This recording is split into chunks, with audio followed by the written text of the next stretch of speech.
সরকারি শিক্ষা ব্যবস্থা রক্ষা করতে এবং জাতীয় শিক্ষানীতি 2020 বাতিলের দাবিতে আগামী 27 থেকে 29 নভেম্বর দিল্লিতে এআইডিএসওর 10ম সর্বভারতীয় ছাত্র সম্মেলনে যোগ দিতে কোচবিহার জেলার প্রতিনিধিরা নিউ কোচবিহার স্টেশন থেকে রওনা হয়।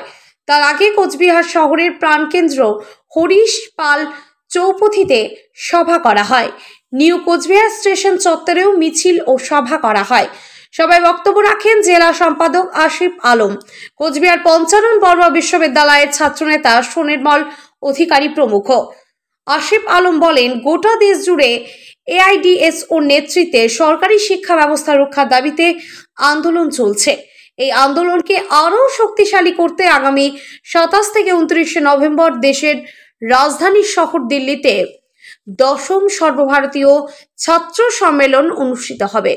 এই মহতী সম্মেলনের প্রকাশ্য সমাবেশের উদ্বোধক হিসাবে উপস্থিত থাকবেন প্রখ্যাত ইতিহাসবিদ প্রফেসর ইরফান হাবিব, প্রধান বক্তা অধ্যাপক চমন লাল।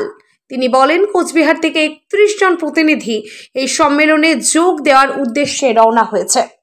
আমরা ছাত্র সংগঠন এআইডিএসের পক্ষ থেকে আপনারা প্রত্যেকেই জানেন যে সরকারি শিক্ষা বাঁচাতে এবং যে সর্বনাশা শিক্ষানীতি 2020 কেন্দ্রীয় বিজেপি সরকার 2020 সালে যে অগণতান্ত্রিকভাবে এনেছে এবং সেই শিক্ষানীতির মাধ্যমে বাস্তবে দেশের সরকারি শিক্ষা ব্যবস্থাকে ধ্বংস করবার যে প্রয়াস, তাকে প্রতিরোধ করতে আমরা দেশব্যাপী যে আন্দোলন সংগঠিত করেছি।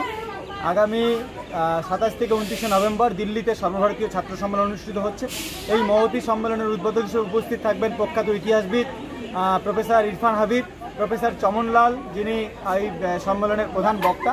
আমরা দেশব্যাপী যেভাবে আন্দোলনটা সংগঠিত করেছি, সকলের কাছে আমরা আবেদন করেছি যে আপনারা এই সম্মেলনে সহযোগিতা করেছেন এবং আমরা এই সম্মেলনে যে আগামী দিনের ছাত্র আন্দোলন রূপরেখা তৈরি হবে, আগামী দিনেও আরও এই ছাত্র আন্দোলনকে এগিয়ে নিয়ে যাওয়ার জন্য আমরা সকলের সহযোগিতা চাই।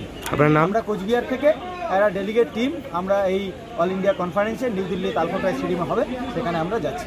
এআইডিএসও কোচবিহার জেলা সম্পাদক আসিফ আলম।